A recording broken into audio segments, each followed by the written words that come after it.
Today's show and the following message are brought to you by Trevitt Hill. Cannabis investors expect big returns from the companies that they invest in. Unfortunately, not all cannabis investments succeed.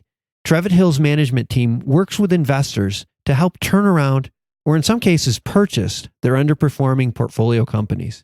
To learn more, go to trevithill.com. When you get debt, what you're really getting is you're renting the money for the period you're using it, just as if you took an apartment or a storefront. By the time you use it, you pay your rent on. From Bumminett Media, it's the MJBulls podcast, a show about raising cannabis capital.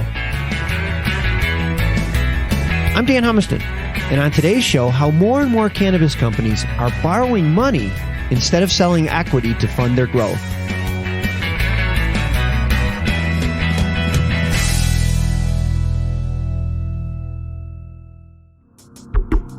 Today, the Cannabis Investor Spotlight is shining on Larry Issacson, who's the Senior Loan Officer at Ripe Funding. Larry, welcome to the MJBulls podcast. Thank you very much, Dan. You know, in the past, getting a business loan for a cannabis business was impossible. Most of my listeners understand the challenges cannabis businesses face with banking.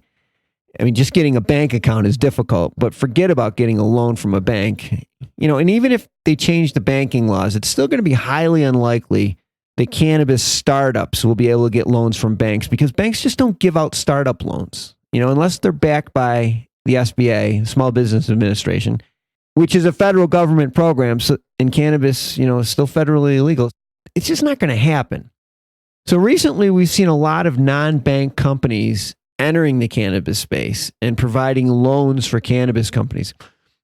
Larry, why do cannabis companies are starting to choose this form of funding as opposed to seeking equity investments? Well, if they look at it properly, they think that equity is better and quicker.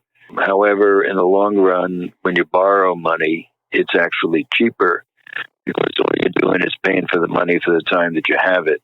When you get debt, what you're really getting is you're renting the money for the period you're using it, just as if you took an apartment or a storefront. By the time you use it, you pay your rent on it. Yeah, it's a good way to put it, is you're really just renting the money so that you can plug a gap or use it to grow your company. Now, loans for businesses, especially startups, a lot of it's not for equipment. Some of it's for marketing. Some of it's to hire personnel. That's not really important when it comes to the loan. It's what you're using it for isn't as important. It depends on the circumstances. Yes, in most cases it is. They do want to know what you're using the money for. But a lot of the times, as you just explained, it's for soft costs, which are necessary. For example, if you're doing a startup and you need to buy equipment, well, the equipment has value. And depending on circumstances, you can get X percent of loan to value on a piece of equipment. So that's different type of situation. The fact that you're in the cannabis, you then have to find the right lenders that will lend to you in that space. And it's not your local bank. No, it never is. No. So the companies that you work with to help cannabis companies secure loans, what type of companies are those? They're direct lenders. We're also a direct lender. So, it's a matter of looking at the application and the borrower and the circumstances surrounding it to decide where's the best avenue to get them funded. Mm-hmm. Everybody has a little niche that they like, and you have to sort of fit all the pieces into the niche. You mean every lender has a certain niche that they like? Is that what you mean? Correct. Okay. Correct. Yes. So, I know a lot of startups have most of their capital tied up in their business, and they don't have a lot of traditional assets like in their business, like real estate. A lot of them don't have stock portfolios. I mean, dispensaries, they're not going to have a lot of equipment. But there's a lot of non-traditional assets that entrepreneurs possess, and they, a lot of times don't even realize they possess, which can be used to collateralize a loan. Maybe you can give them some examples of those. Assets are not necessarily always tangible. Assets can be non-tangible. For example, if you happen to come up with a formula and you have a patent on that formula, well, you have an asset in that patent that has value. I'll just add to that. A dispensary license has value. Right. A grow license has value. If people owe you money and you have accounts receivable, has value. Purchase order, great example. And so a lot of times business owners don't look to those because they're saying, geez, I don't have any real estate, so I don't have anything to collateralize. But you do. You just need to think about it from a different set of lenses. So is there any other type of assets that entrepreneurs may possess? Absolutely. We have a very unique program. It's a customized stock loan program. And there are a lot of people who don't even realize it, that they have stock in, say, a brokerage account. We look at any kind of electronic on any stock exchange in the world, and we put that into a matrix that we have, and that algorithm then comes up and gives us an indication of how much we can lend on that. I'm really excited to let all of our listeners know about a brand new podcast that MJBulls Media is launching on Sunday, March 17th. Hemp Barons is a weekly show that features the hemp companies and products that are using this amazing plant to change the world. Please check out Hemp Barons on Sunday, March 17th on iTunes, Sketcher, Spotify, or wherever you get your podcasts from. One other service that you provide that I wanted to touch on is that you also provide banking or access to banking to merchants. Correct.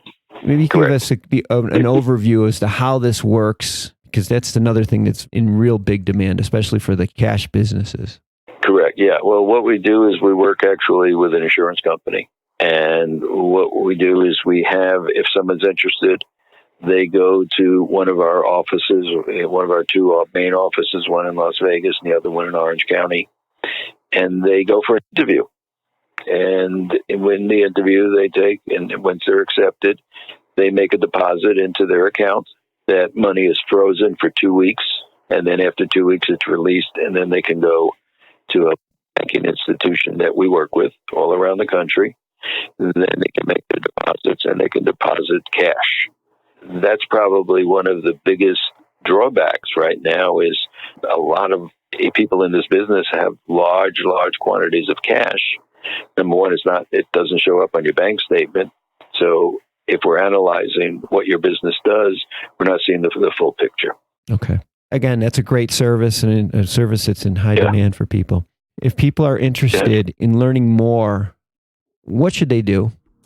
They can email me at larry.cannabisfunding@gmail.com. Okay. And I'll also have all of Larry's information on the MJBulls website. So, Larry, thanks for being a guest on the MJBulls podcast today. Very informative. My pleasure. It's been a pleasure, and there's, I'm looking forward to any way that I can help in this growing business. No pun intended. Well, good luck.